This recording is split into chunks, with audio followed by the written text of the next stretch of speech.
Dark Souls 3 is an absolute masterpiece, and I can confidently say that 6 years after its initial release that this is the best Souls game ever made. From its fast-paced, action-based combat to its mouth-wateringly gorgeous areas, bosses, weapons, and even the armor looks incredible. And of course, the classic,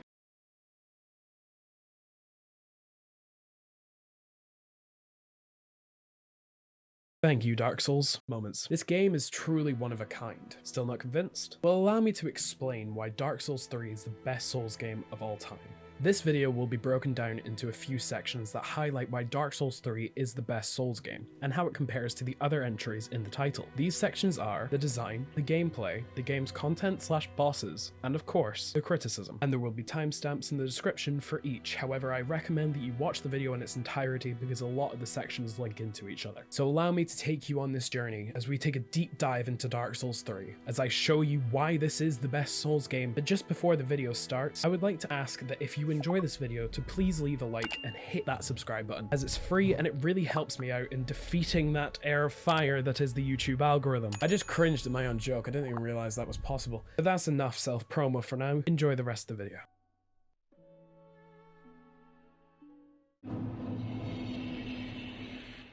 Dark Souls 3 has the best level design that I have ever seen. Each area feels distinct and reinforces the motifs and themes of the story so elegantly. I remember my first proper playthrough of this game. I just got my ass kicked by High Lord Walnir more times than I am proud to admit, and as I walked up those stairs in Walnir's bonfire room, and I left the catacombs. Side note, fuck this area, it's so bullshit. I walked out of the cave, and my jaw dropped. Irithyll of the Boreal Valley is astoundingly beautiful. The Gothic architecture that was so reminiscent of my second favourite Souls game, Bloodborne, which yes, I am counting Bloodborne as a Souls game, so hush, it's my video. It was right here on this rock that gives such a beautiful view of the valley that cemented this game as the best, in my personal opinion. The only other place that even remotely comes close to this area in the other titles is Dark Souls 1 and Orlando, which is an incredible area too, don't get me wrong, but it always felt a bit off to me, as it contrasts with the theme that the game had up until that point. The idea that Lordran has gone to shit and there's no hope left for it. Everybody has given up on it. And yes, after you hit that illusion of Guinevere, the once illuminated and grandiose city falls into darkness to re-solidify the game's theme. But it doesn't work as well as Dark Souls 3 does, because FromSoft made the decision to make Irithyll void of light and hope from the beginning. And it's that decision that adds to the grandiose nature of the city. And I am an absolute slut for winter aesthetics, so this just makes it even better for me. Irithyll is just a better Anor Londo,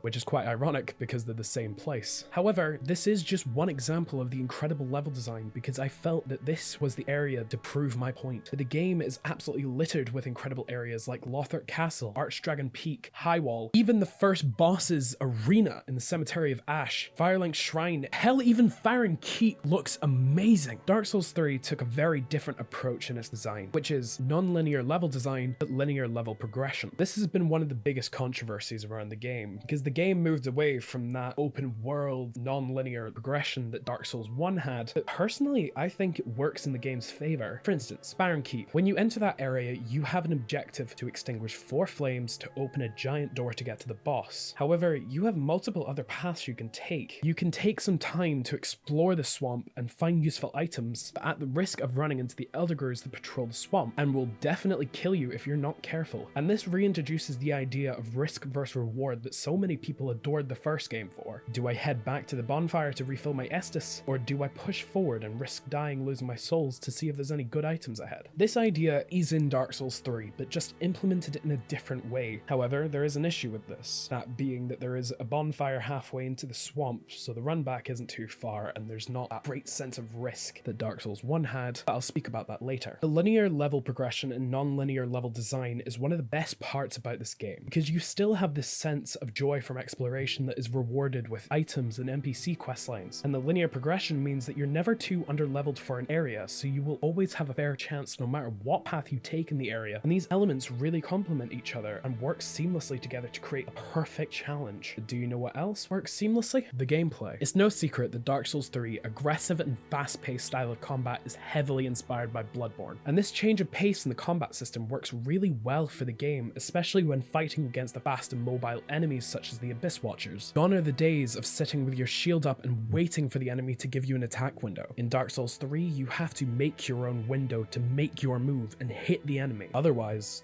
you're dead. And this move away from passive and slow combat to this active and hyper-aggressive playstyle takes this game from, well, an action RPG to an actual action RPG. This game is fast, and if you cannot keep up, it will leave you in the dust. The combat in this game is even more unforgiving than the other titles. And if you get greedy in the middle of a fight, God help you, because the bosses and enemy will beat that shit out of you. This game's fights are exciting and captivating. The serotonin you get from killing not just a boss, but one of those little snakehead fuckers after it kicked your ass in high wall for 10 minutes straight is unlike any other entry in this title. I feel a lot of people misjudge Dark Souls 3 as too hard and not as good as the others because they have come from the slower and less aggressive Souls games and find it hard to adapt to the new style of combat, which is completely fair, but it's not the game's fault. The release of Dark Souls 3 brought along a series of quality of life improvements that solved issues that the other games really suffered from, such as the removal of being locked in place while healing, faster ladder climb and ladder descent, weapons being repaired automatically at bonfires, jumping by pressing in the left analog stick instead of tapping the circle button twice on PlayStation, easier ways of farming materials, the removal of the colored titanite shards to infuse weapons and replacing it instead with a gem system. I'll be coming back to this later. The reintroduction of poise and omnidirectional fucking rolling! I cannot explain to you how happy I was when I found out that Dark Souls 3 brought in omnidirectional rolling, because it makes the game feel so much smoother and enhances the immersion of the combat compared to the other games where you could only dodge in 4 directions. This was such a big issue in Dark Souls 1 as rolling felt so clunky and slow, and I just resorted to blocking attacks with my shields because rolling was too slow and annoying. And the fact that omnidirectional rolling is present in Dark Souls 3 makes dodge rolling so much more responsive and quick, and because of this, you can beat the game without blocking a single attack with a shield, which is what I did for this entire run in the gameplay you're seeing right now. Because there really isn't a need to block an attack when you can just use the iframes of a dodge roll instead, and it saves so much more stamina too. I am so glad that now if I want to dodge an attack, it doesn't take up my full stamina bar per hit. All of these changes just make Dark Souls 3 feel so much more refined and smoother than the other games, and I genuinely feel that this is what Dark Souls 1 wanted to be, but due to limitations couldn't be. But a combat system is nothing without good weapons, and my god, does this game have some good fucking weapons. In my opinion, Dark Souls 3 has some of the most well-designed weapons in the entire series. Every weapon in this game feels and looks unique. I haven't found a weapon from the ones I've used that has felt the same. Even the massive greatswords feel distinct just from the design and the change in animation, giving them different feels, which is just magnifique. It is incredible. And the introduction of weapon arts has just strengthened this even more because now every weapon has at least one unique attack. And not to mention that they also look so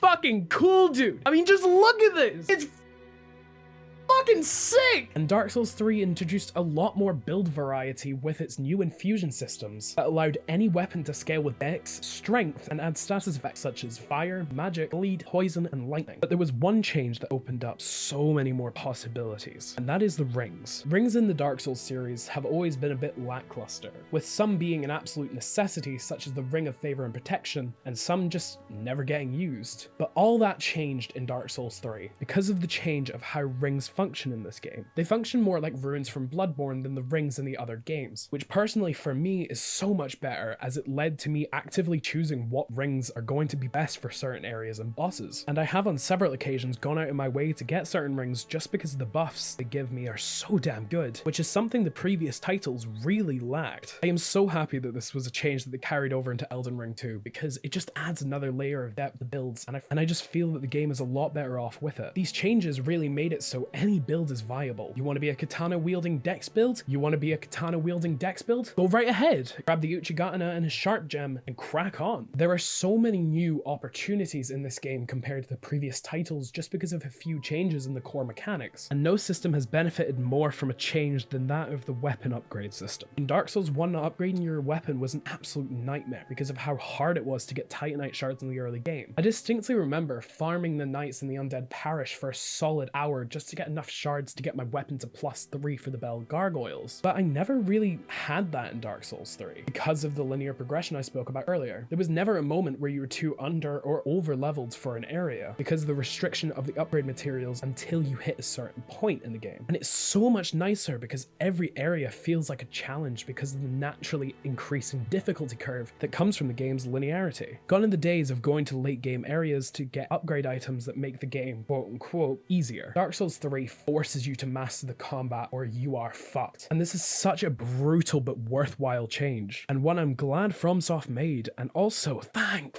fuck they got rid of Color Titanite, because that was messy and a headache at the best of times. And the gems are nice and simple, and it makes it so much more welcoming to new players, which this was my first Souls game, and I really appreciate that change because my god it saved me so much time.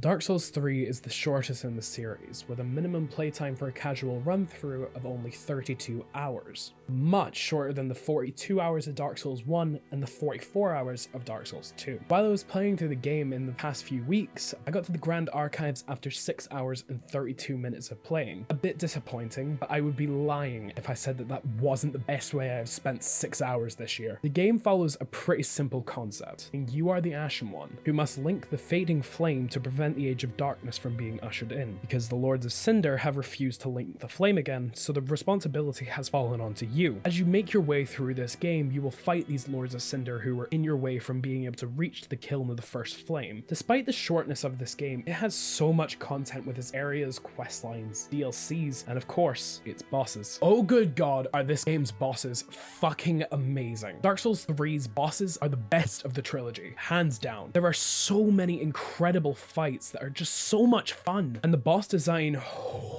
they look amazing. The bosses from this game are fast and unforgiving, and there are a few main fights that will kick your ass to a pulp if you haven't mastered the flow of combat yet. These being Edict's Gundyr, Champion Gundyr, the Abyss Watchers, Hunt of Sullivan, the Dancer, Dragonslayer Armor, the Twin Princes, Nameless King, Frida, and of course, the Slave Knight Gale. Yes, there are a lot of fights in this game that punish you for not getting good. And these are also the best fights in the entire series. There's not been a single boss in the series that has been able to replicating that feeling that you get from fighting your way through the stunning city of Irithyll and finally getting to the cathedral, traversing the fog gate and being met with that jaw-dropping theme by Motoi Sakuraba and that figure wielding two massive swords inching ever closer to you. And when you approach it, those swords are now glowing in purple and red, but you continue forward anyways. Suddenly, the figure leaps in the air and slams his sword down on you as you become aware of his name. This is the Pontiff Sullivan. And as you roll through his attacks, getting your own hits in during this elegant and almost endless flow of combat that is intensified by the raging music score, telling you that this is a moment to remember. This is critical to the Ashen One's journey. This is Dark Souls 3. But suddenly, it stops. That intense, angelic sounding music has ended as fast as it began. You feel complete, but you cannot ignore that ever-growing feeling of hollowness inside.